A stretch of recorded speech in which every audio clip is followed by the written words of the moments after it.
Well, good afternoon, ladies and gentlemen, and welcome to the Quality of Life session of Dublin Lawrence Leadership. Feel free, this is going to be a very informal session. We're going to have Heath Taylor kind of moderate this. We got some questions from you guys that we're going to give to our panelists as well. But feel free, if you have any questions or comments to add, raise your hand or something and we can get that up. But thank you guys for coming, and hopefully you will enjoy this. If not, blame Bill Middlebrooks or anyone else besides me. I didn't do much. No, with that being said, I'll bring up Heath Taylor from the chamber. Thank you. So we do have a great panel for you today. In order, I'm going to ask if our mayor, Joshua Kite, would come up, and we'll start right here from this corner, and then with Curry Companies, Mr. Will Curry. And let me back up for just a second and tell you that our mayor is going to talk to you today a little bit about Dublin downtown and the future of the city. Will is going to address real estate and some small business items for us today. And then we have Pastor Buck Benton is going to come and share religion and the church and the community with us. And Tracy Morgan with GovStrive is going to talk about the social aspects of downtown Dublin and some things that are happening from that standpoint, and then health and fitness, and I like to say especially quality of life and well-being. Eric Bland is here with us from CrossFit. So we got a wonderful, wonderful panel for you today, and we're going to take a real quick commercial break, and we'll be right back. The holidays are over and we're open for business here at Dublin Nissan. Whether it's the Armada or the Rogue, we want you to come experience the thrill of the drive. With our inventory selection growing every day, we're looking for our best year ever in 2023. Only Dublin Nissan has this winning lineup. From the Frontier to the Rogue to the Sentra. Pick your color, pick your options. Henrietta sells cars well. David sells cars well. And remember, go Dogs. All right, welcome back. As always, it's a great day for business in Dublin Lawrence County. We got a great crowd gathered here with our leadership group today. So we're going to jump right into our questions. I do want to make sure for the folks that are here in the audience, if a comment is made or a question is asked and you have a follow-up question or comment, if you would just raise your hand real quick and we'll call on you. And you're welcome to share those comments or those questions if they're not some of the questions that have already been sent in to us. But we're going to jump right in with our mayor. And Joshua, if you would, talk to us from a quality standpoint of life about the three things that you think are the best right now in the city of Dublin, and maybe three things that you think are the most needed. Okay. Well, thanks for inviting me to be here to talk today. I see a lot of familiar faces, and I do want this to be kind of as casual and back and forth. So if y'all got questions, just as I'm talking, if something strikes you that you want to follow up on, just please say something. We'll be glad to address that. If you think about things that are going well in Dublin and in Lawrence County, I think you can say that the economy is strong right now. We've got a good mixed economy between healthcare, retail, industrial, distribution. We've got that kind of diverse economy is helpful if you are going into a recession, because it means that if one part of the economy maybe is going down, that there's other parts of the economy that are going to keep things moving. So I think from an employment standpoint, our unemployment number is pretty low. If you want a job, there's a job available if you're qualified for it. So I think that that's something that we've got going for us. If you think about small towns in rural Georgia, many of them are failing. And one of the reasons that they're failing is they don't have a strong job base. So if you're graduating from high school, you have to leave town. Or if you want to come back from college, there's no job to go to in your hometown, so you end up leaving the town, and that causes gradually the town to die. And Dublin is not in that situation at all. We've had nice, consistent, slow, steady growth over the last 30, 40 years, and that's because we've got those employment opportunities. So I think that's one of the very positive things that's happening here. I can't talk about the positive things without mentioning downtown Dublin. If you ask people, if you've got a visitor coming in from out of town and you want to show them about Dublin or show them something positive in Dublin, most likely you're taking them into downtown Dublin. And that's because we have put a lot of emphasis over the last 10 years in making sure that those buildings are beautiful, that it's walkable, that the history of the downtown area is showcased, and that it's a safe place that you can encounter local restaurants and local shops. And I think that if you're traveling or if you're trying to show somebody what the character of a town is, you're always looking for those local restaurants and those local shops and that local history. And I think over the last 10 to 15 years, we've done a really good job of showcasing that in downtown Dublin. I know that's only two things, but I've been talking for a while already. So I'll talk about a couple of things that are major problems. One is there are some areas of town that suffer from crime problems. There are areas where there are gunshots at night, and I've talked with people who say that there are gunshots on their street and they have to roll off the bed to get on the floor because they're afraid of, bullets. There's some drug problems and gang violence in certain neighborhoods. That's not throughout town, but that detracts from us all if there are parts of town that are not safe. So we've done a lot over the last year to try to sort of work on those issues where we do have some crime problems. There are some other areas that need improvement, but I think we can probably get to those when we get to questions. Okay. Other questions. Okay, yeah, and we'll have some more opportunity for bright spots and opportunities great. as well. So thank you. Will, we're going to move into small business, and we've got a question here about the biggest challenge facing small business right now, especially maybe a startup business. What are those big challenges for our startups and our small businesses? I think that's a complex question. There's so many different things, especially starting up. It's the business plan. It's the financing or the lender that's involved. It's the employment of your jobs. It's the product, of getting the product, being able to receive that product and then sell it. But now it's even more so than that. It's on the marketing. There's so many different avenues of marketing, whether it's digital, whether it's print, whether it's everywhere. So most people who have small businesses, they're the ones doing all of the work. They're not just opening the store and saying, hey, I sell X widget today. They're having to do the accounting. They're having to do the banking.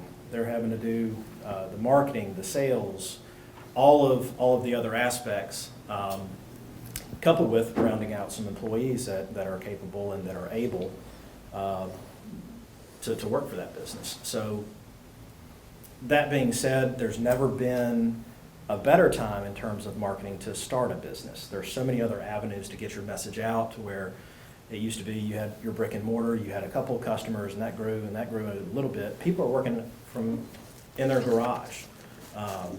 They're crafting, they're selling it on Etsy or whatever marketplace there may be. People are doing reselling on Amazon. There's so many different avenues for business startup and formation, but I think a lot of people have an idea but not a plan. And having that plan of success and those connections and contacts and mentors to help through a challenging business environment, and especially one to where we're seeing some softening in the economy. And interest rates have gone up, and the cost of borrowing money has increased. So there's some complexities to that question, but I think there's still a whole lot of opportunity in starting and forming a business. It's just having the right partners in place. Absolutely, and I think your key there was planning. Something we hear a lot now is, and anywhere you go, you hear burnout. And I've heard the word burnout more in the last 6 months or a year, and that's where that planning comes into place. Even if you love what you do, sometimes if you don't have that plan, you can get into that burnout, which kind of is a good segue into our next panelist today here, Pastor Buck Benton with Connection Church here. Pastor, today, do you feel like as a society, more people are turning to the church or from the church, and why do you think? Yeah, great question. First, man, thankful to be here, super honored to be here, and thankful for downtown Dublin, how good they've been to us, our church, and just very welcoming. So thank you guys. That's a lot of you here. So statistics show that the church is in decline in our generation, and that's been pretty steady for a bit. And that's a pretty complex question too, of kind of where that comes from. But we really do believe that in our generation, we're praying for God to do a great thing. And we pray for revival and want to see the people turn back to Jesus and turn back to the church. But to me, I think one of the reasons is really a lack of what we call discipleship, and that's passing down the faith from one generation to the next. We actually met in my home last night with a small group, and most of the families are young families, multiple kids, and we were really talking about the importance of really passing down the faith. And the Bible teaches us to train our children up in the way of the Lord. And I think a lot of our societal problems and a lot of the turning away from the church was a generation that didn't bring Jesus home with them. Does that make sense? So they might have attended some sort of religious gathering, but we see that that happens for an hour, and then all of us was there 168 hours in a week, right? So I think that's one thing, and really what we encounter at our church is just really sharing the gospel with clarity, preaching the Bible to people, and starting with the basics. I say it all the time, we want to meet people where they are and help them get where God wants them to be. But I think the biggest thing I encountered is really discipleship starts in the home. And so that would be, to me, the primary reason of the great falling away was what didn't happen the generation before. Absolutely. And today, I think more than ever, fear of persecution in public worship, and people have a fear of that some, which, in the scripture, it reminds you, if you're a Christian and you're a believer, if you haven't been persecuted, then you might want to check yourself and find out where you are in your walk sometime there. So thank you. Great information there. Tracy is with us this morning with GovStrive, and I want to say thank you to Tracy. Tracy not only is with GovStrive, she has been with Downtown, our board out at the country club, our board of directors at the chamber. So Tracy has a good feeling and a good pulse as to what's going on in the community, especially from a social aspect.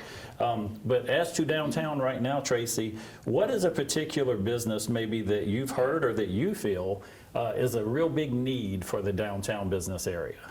Well, I'm sure that everybody in the room can probably answer that. It gets mentioned constantly. We've got some incredible restaurants downtown and other businesses, but there is a definite need for some sort of grab-and-go option for all of the employees that we have downtown and all of the additional traffic that we've seen in recent years. At one point we did have a sandwich shop. That has since closed. COVID was actually more kind to us than most downtowns. We did not see as many closures as most communities did, but unfortunately one of those was a sandwich shop. And so, somewhere that an employee that's on the go, that doesn't quite get an hour and a half for lunch, that really needs to grab that quick bite to eat, even if it's a candy bar and a fountain drink or a soda. That's a need that we have seen, and I have heard that over and over and over again. So that would be the one thing I would say. And I don't want to be the bearer of bad news, but no Olive Garden. It's one of those things I've heard from day one. I figured it would come up today, so well, that's why I just thought I would go ahead and throw that out there. We're only about 100,000 people short of meeting that part of the requirement to have an Olive Garden.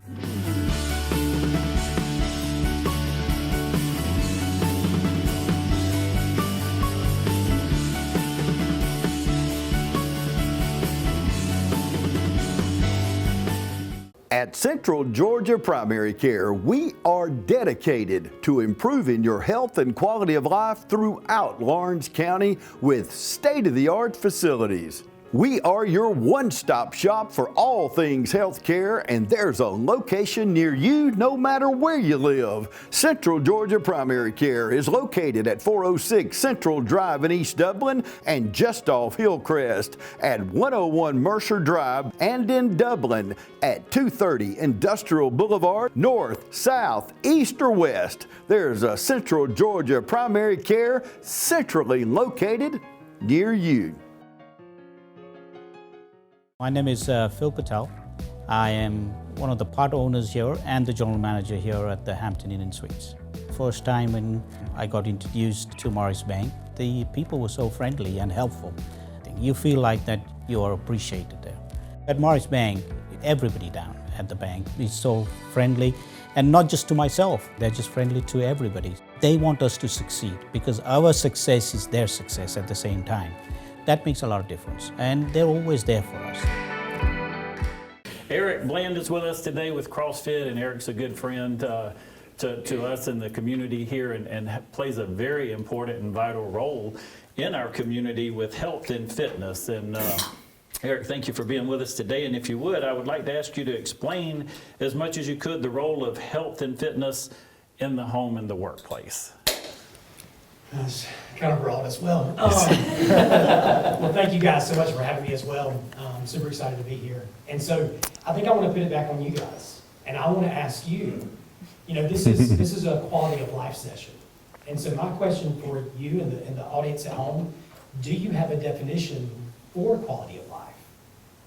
And what does that mean to you? That would be the first question that I would pose. And then the second follow-up question to that is, if you do have a definition for the quality of life that you want to live and lead, do you have someone within your proximity that you're trying to imitate? Because the one thing that I think that's so important is having that network that's going to support your highest values.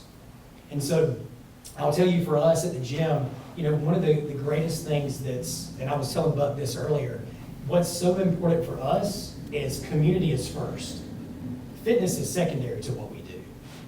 And so that community aspect of having people that you know that you can count on and rely on that's going to be there to support you in your workout, that's far more important than the actual workout that you get. Obviously, after COVID, we all saw that, fitness and health are vitally important to us, right? And so that's two of the things that I want to present those questions. And then the next question is, because we're all talking about how great downtown looks and everything that's happened over the last 10 years. And I mean, kudos to Josh for being able to put that vision out there, and then having the people to help with that vision and to go execute on that. But the other great question I think that we have to wrestle with on a consistent basis is, do you have a vision for your life? Because that's so important to have that plan, right? And that's what we're talking about. If you have a vision and you have a plan, then you know where you need to go. And so that's so, and part of the going where you need to go is having the behaviors and the habits that are congruent with the vision that you have. That's something that doesn't get talked about enough, whether we're in these small community projects or just part of the curriculum that kids have in school these days. No one ever taught me that I had to have a vision for my business for it to be successful. So I think that's something that I want to challenge you guys with, and challenge the listeners with, or the viewers with at home, is to really problem solve through those questions.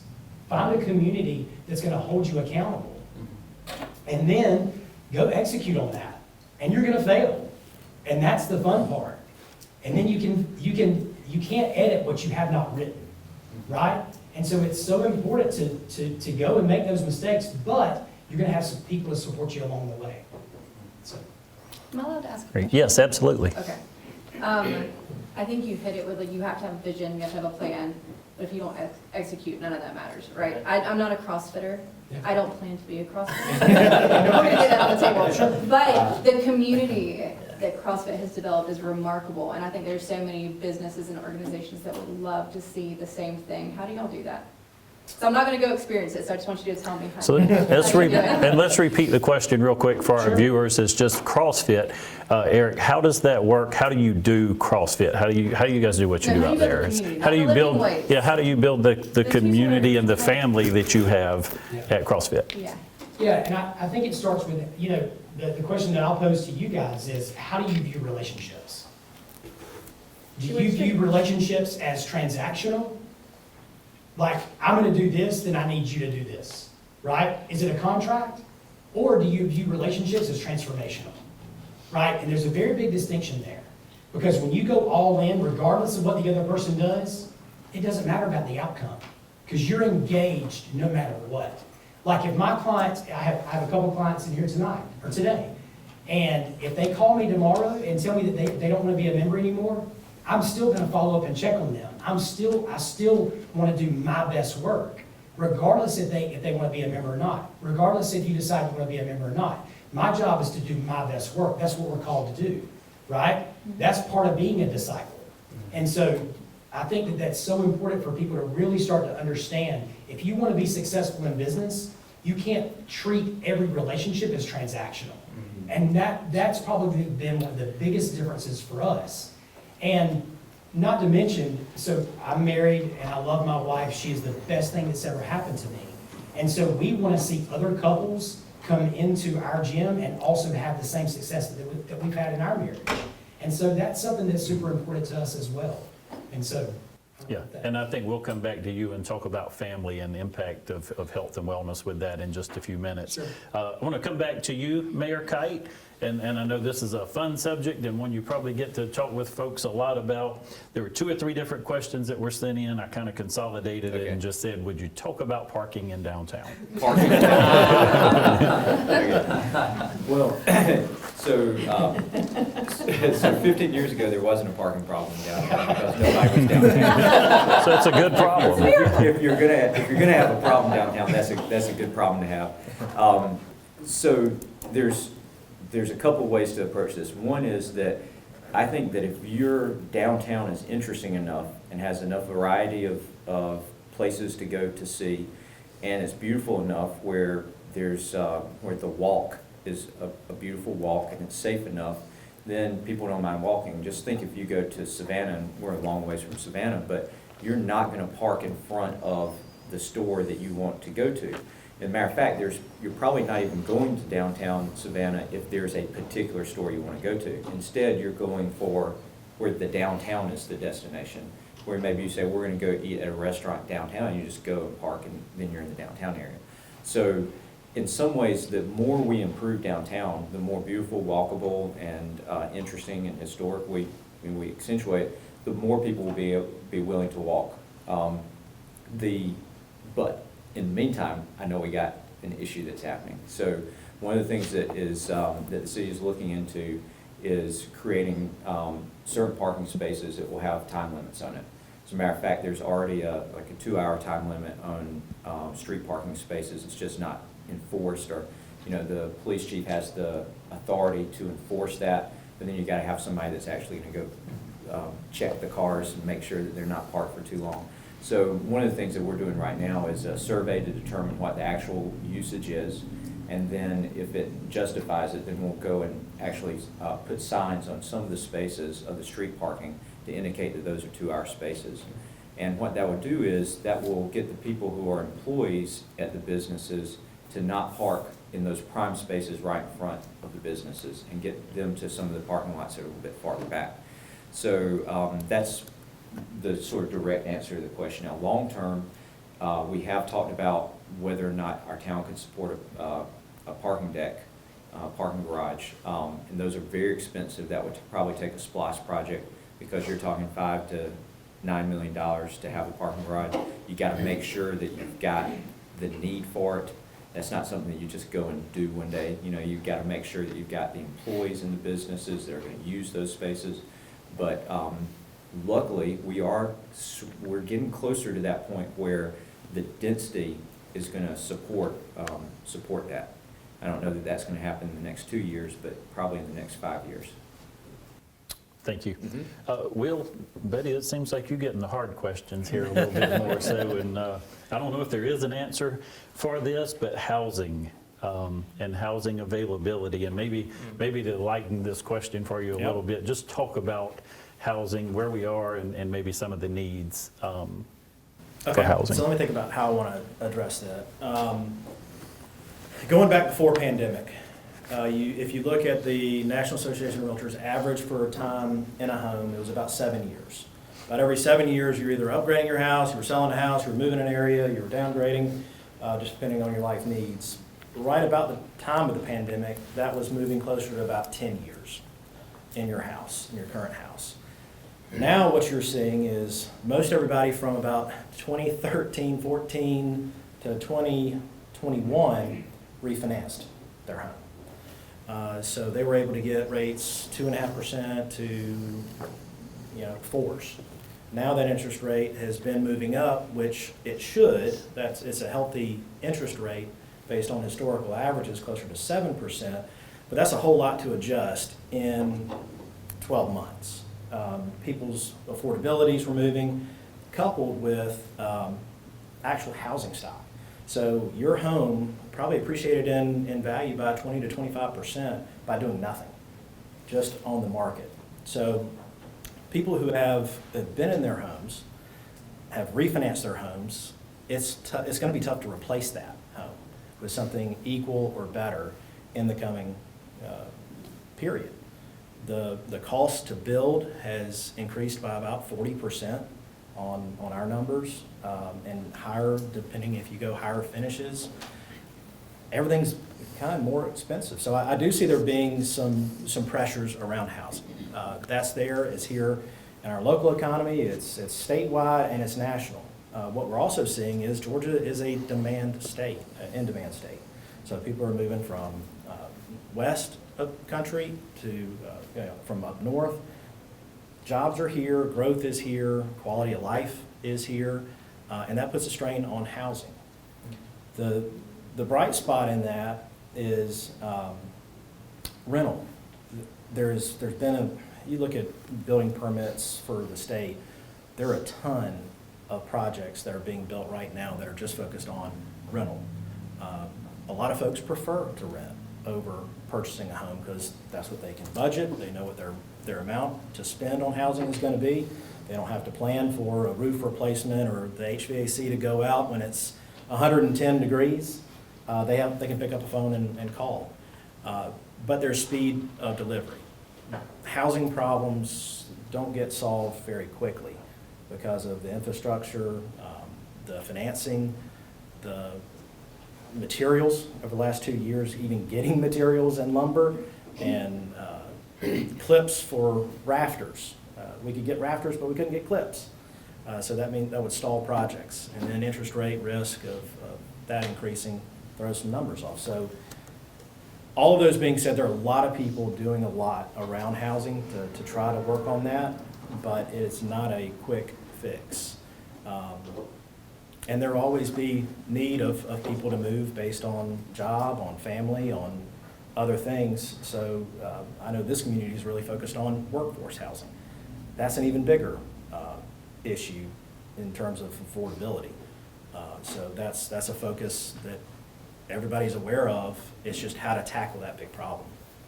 Well, if I Yes. can follow up Sure. on that, Will and I actually had a conversation a couple of days ago trying to see what within the city of Dublin the future of the housing market might look like.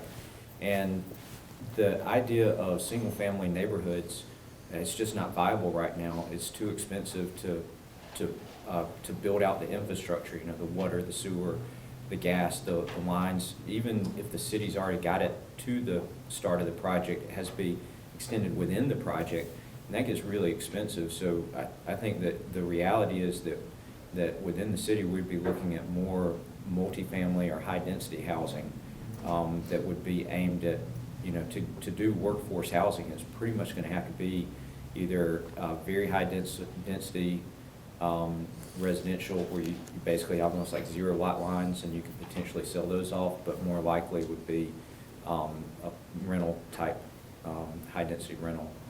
And that's just that's the reality. It's maybe not what everybody wants, but I think that the single family home with a yard is becoming a more high-end product that's going to be more custom rather than just go out and build a whole subdivision the way maybe it was done 10 years ago.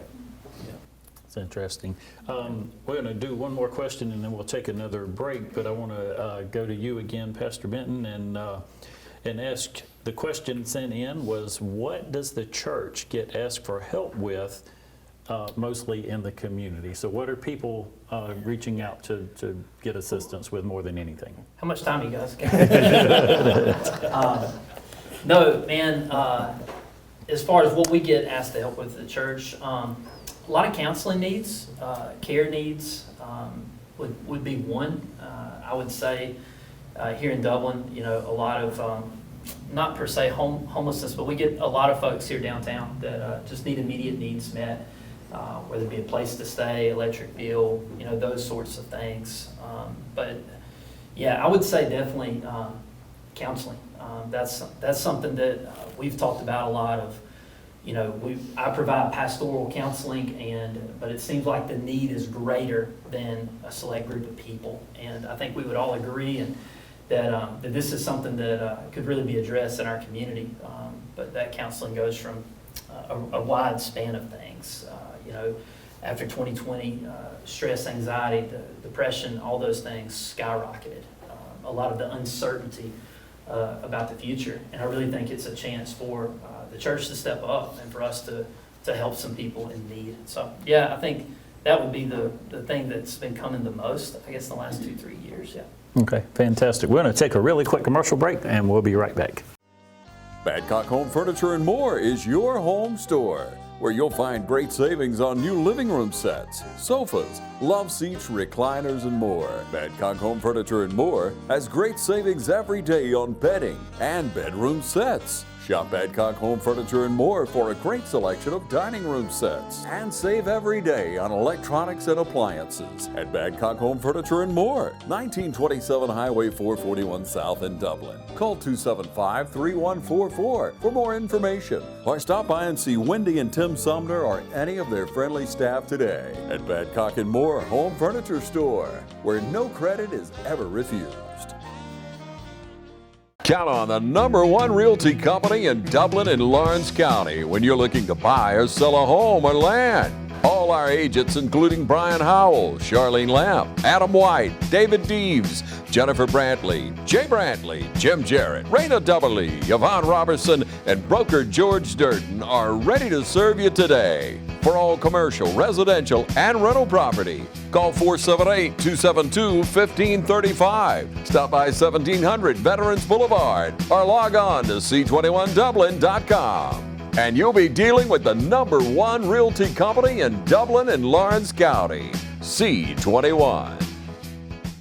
Welcome back. We had a great panel discussion today here about quality of life in Dublin and Lawrence County. We got some great panel guests with us. And so moving right along in our program, we're going to go back to Ms. Tracy Morgan.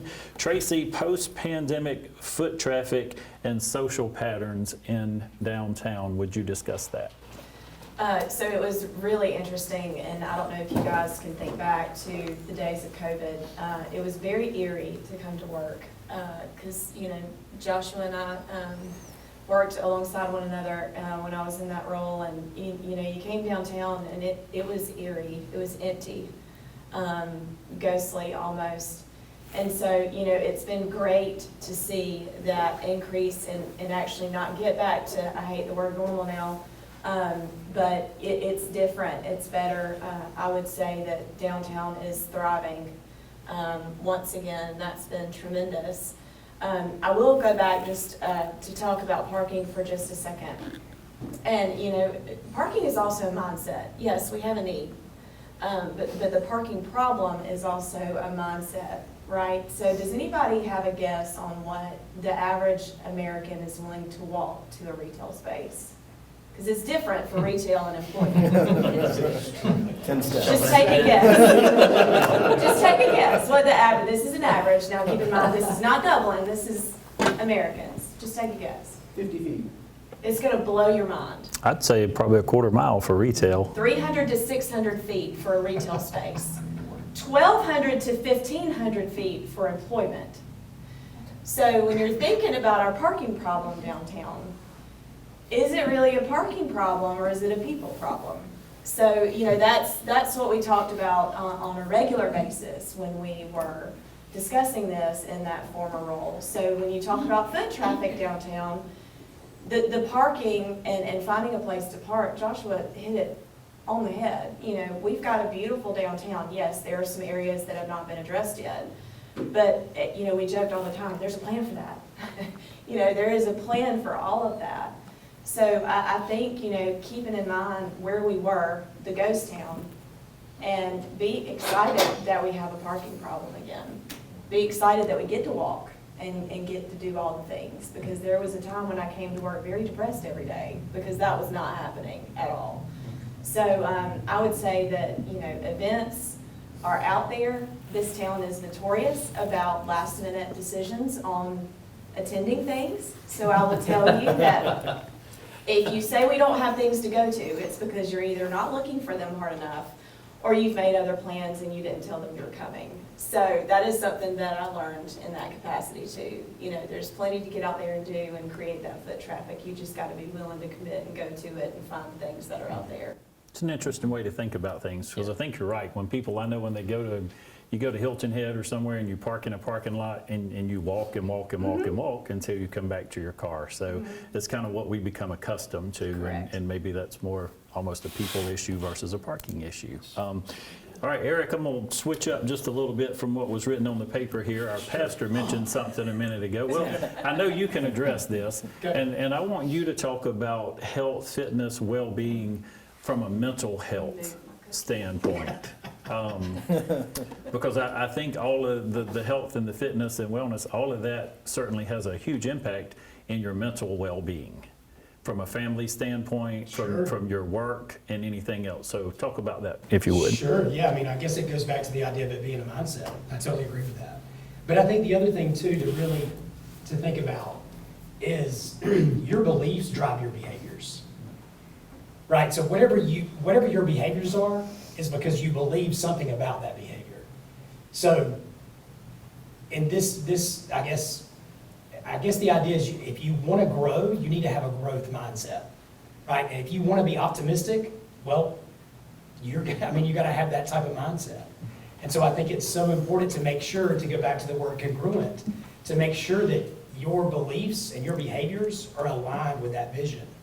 And so this is something that I talk to my children about all the time, because whatever result that you want to get is really just the byproduct of doing those behaviors and those habits really well. I agree, and I'm gonna throw in CrossFit, and I'm not trying to sell it, but Eric doesn't pat himself on the back enough for what they're doing and how they're doing, but that importance again of that health and well-being and what they're teaching and training is not just who can lift the most weights, but it is so important to be healthy, to take care of your family. And you know how you feel when you're not exercising, when you're not eating well. You're not as good of a mom, you're not as good of a dad, you're not as good of an employee.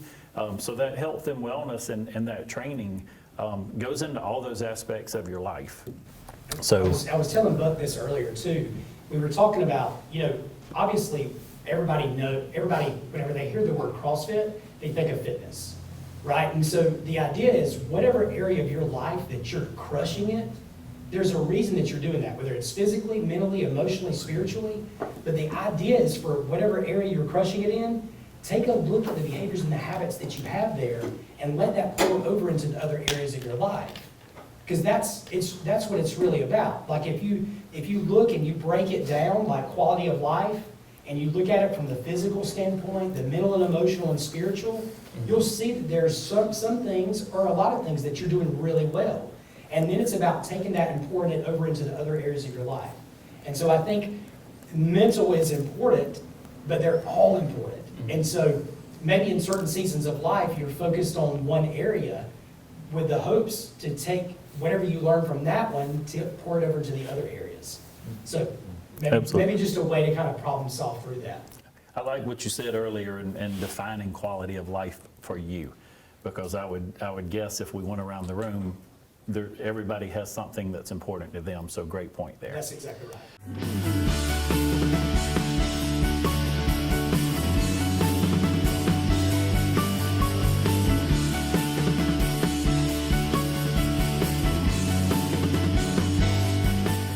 From humble beginnings with a desire to serve the Dudley community, Bank of Dudley has grown to 5 locations, serving Lawrence, Twiggs, and surrounding counties.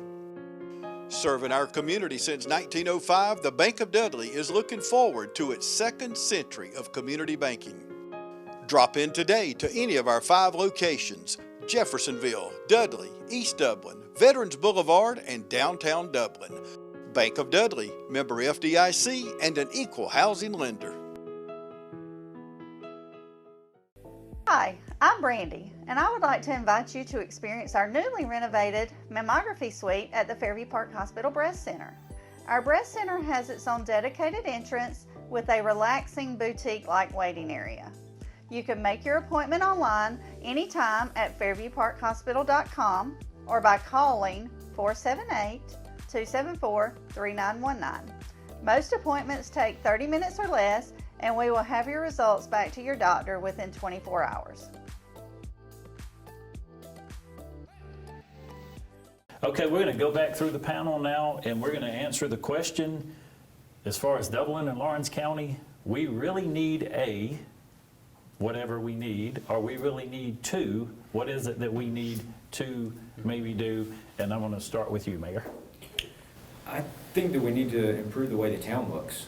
And I know that seems superficial, but sometimes you guys start with the superficial and then that changes the way you think. You know, if you have pride in your place or pride in your town because it looks good, and that's really where a lot of that kind of pride comes from, then I think that carries through to a lot of different ways. For example, if you plant trees, pick up trash, tear down burned out homes, and are consistent with that over time, then that decreases crime and increases safety. That gets people back out on the street, lets kids go to the playgrounds. It makes you proud of where you live. And once you're proud of where you live, you begin investing in it even more. It becomes contagious and it becomes multiplicative, so it gets even better.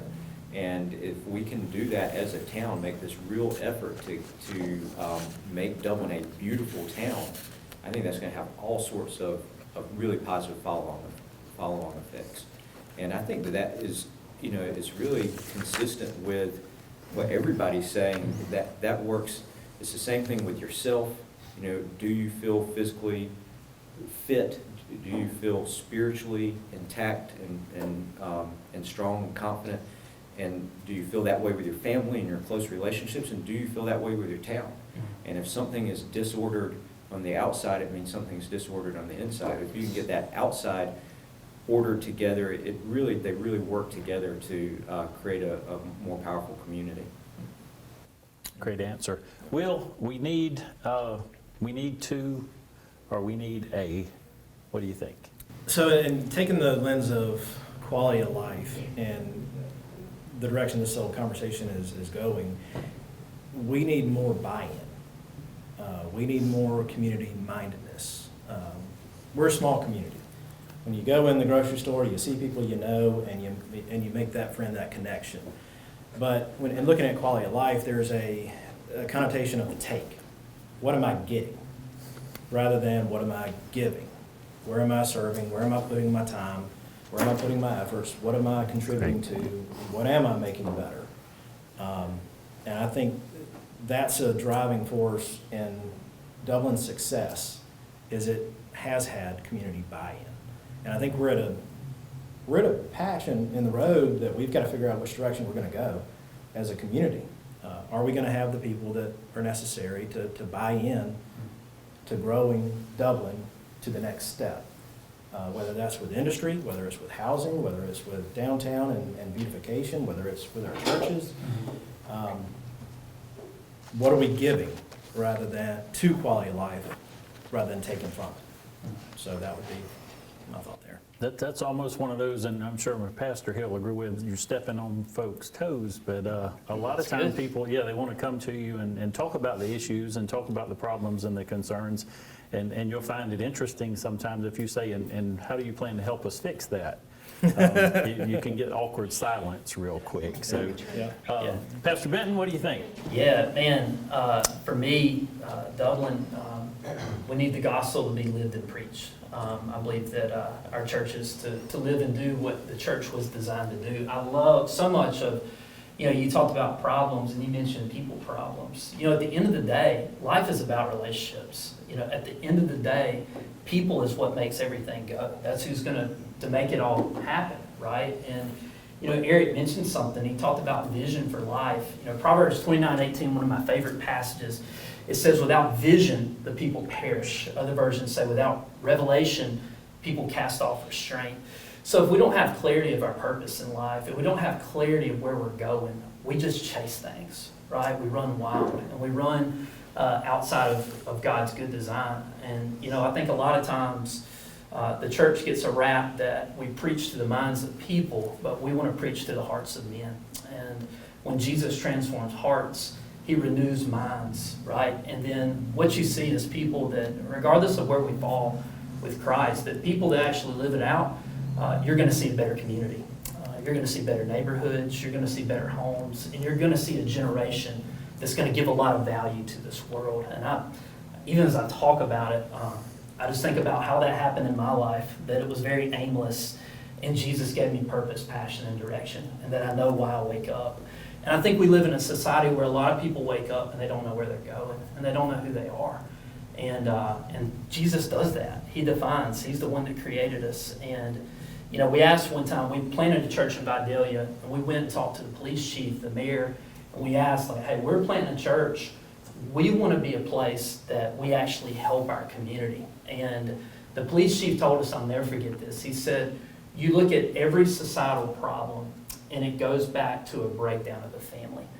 And man, that struck me of God's design works, right? And so the more we share the gospel, the more Jesus changes lives, and the more we see people living it out, we're going to see we're going to see better workers, we're going to see a better future and a better community. And so that's why I'm here, is to share the good news of Jesus that changes lives, changes hearts, changes minds, and these people go out and work and become good workers and great influences in our community. So yeah, with my time, I wanted to make sure I shared that. And I love, like I said, it's so cool to hear all these stories that I think we're really all going after the same thing. And so that's the part that, I wanted to share, and what I really spend my time believing in and doing. So. Since nobody else said it, I'm going to say it. Amen. I fully believe what you're talking about. And what I hear you saying is priorities. Yes. You know, and I love to talk with people about priorities, and love to remind people, if you don't set your priorities, the world gets to set your priorities for you. Right. So you need to know who you are and where you plan to go and how you plan to get there. And have a plan. Yes, that plan is going to change. It's going to change multiple times. But you need to be working toward your goals and your priorities instead of having the world set them for you. So great there. Tracy, what do we need, A, or do we need two? Well, I have an A and an A. Okay. So the A is, and Joshua knows this, and we've actually talked about it before I actually started officially when you did this back in 2019 and we talked. It's a hotel downtown. I think that would be, it would just personify everything that we've been trying to do, bring the life, the nightlife that downtown just needs. That helps everything. It's foot traffic, it's social, it's everything, and just goes along with the vibe that we've been trying to achieve. And the and is kind of a kudos to Will, and what most people don't know is Will is our small business incubator, unbeknownst to most of the community. He is the guy that businesses reach out to that are interested in coming here. We have a gap, so we've got downtown covered, we've got the county covered. He's doing a jam-up job at the chamber as a support tool for existing businesses. But when it comes to those businesses that are interested in moving to a new community, we don't have that person. It's Will. And you know, what they don't consider, and that Will works really hard to do, is prove that we are well into the 100,000 person limit for Olive Garden, because we're a hub. They don't look at our hub that we serve. You know, they don't look at the people that come in and out of this community every day to count those numbers. So we really don't have that champion that's out there seeking these folks out, because Will can't do that every day of his life. But I think that's a position, person, entity, organization gap that we are significantly missing. Absolutely. I would add to that a workforce and education hire, and I hope we see something on that real soon, early next year. All right, Eric, what you got for us? We need two, or we need A? I guess, I think the thing that I think about all the time is the reservoir of potential, right? We all have this potential inside of us that we can achieve all the things that we want to achieve, that we can serve all the people that we want to serve, that we can accomplish all of our goals and aspirations. But there's three watchwords that we need consistently: resilience, humility, and empathy. And those three words can allow us to connect with others can allow us to achieve all of our goals and dreams and visions. But we also have to understand the person in front of us, that they don't see the world just like us. And that's okay. And we need to be reminded of that. And so the reservoir potential is something I talk about a lot, and it's something that's near and dear to my heart. And I want everyone to really think about that and tap into that.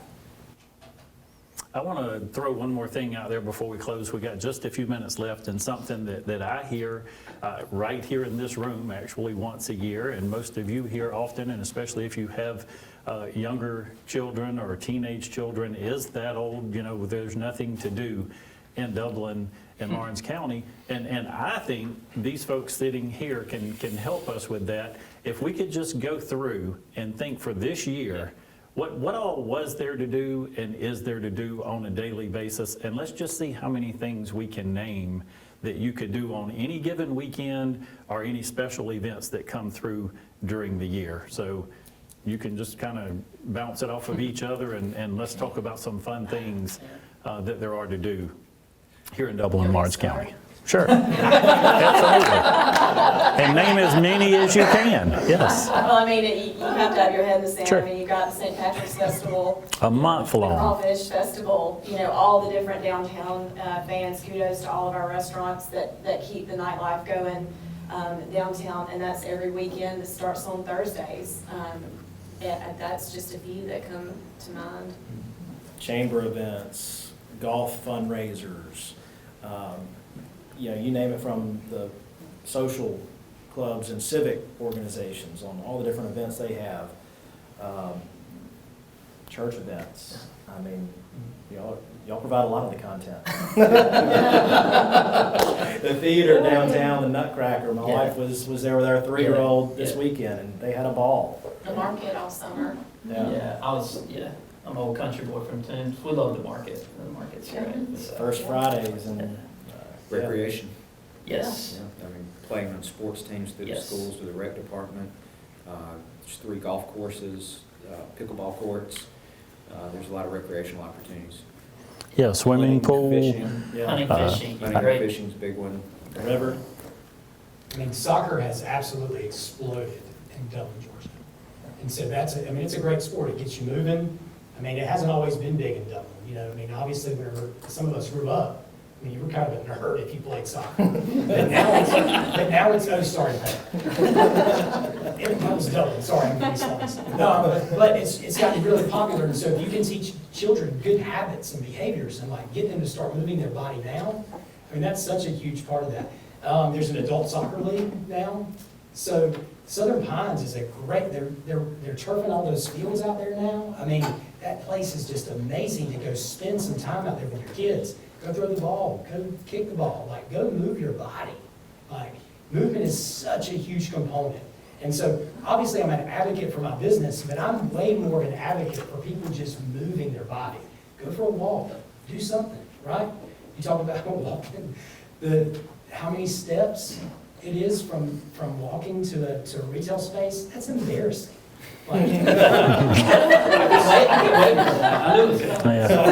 Well, that and too. So we have bowling, we have skating, we have a movie theater, and we've got some great high school athletics here in Dublin, Lawrence County. Whether it's baseball, football, the tennis teams, and come out and support those people. And support their efforts as well. There's lots to do. Somebody else? No, I think kudos to downtown too. Of what drew my wife and I, why we love it here, are the relationships. And man, I just love that there are great places to eat downtown and share a meal with people. To me, that gives me a lot of joy of fellowship with people and having just a place that I walk from my office to your pie all the time. I go to all these restaurants downtown. So I think for me, kudos to the downtown community of having a place for people to share a meal. Is something that I think about a lot in my weekly routine. I would just really like to see us add to, anytime we have those conversations with people that say that there's nothing to do, well, then you help us identify what it is that you want to do and how we might be able to make that happen. Because I would tell you, I've asked in this very room with about 25 students, well, what is it that we don't have that you want to do? And you get awkward silence. They don't think about it, but I think there was some conversation actually. Is that still in the talk about the disc golf, or is that maybe not at the city? Oh, yeah, Possibly we still. started exploring So- that.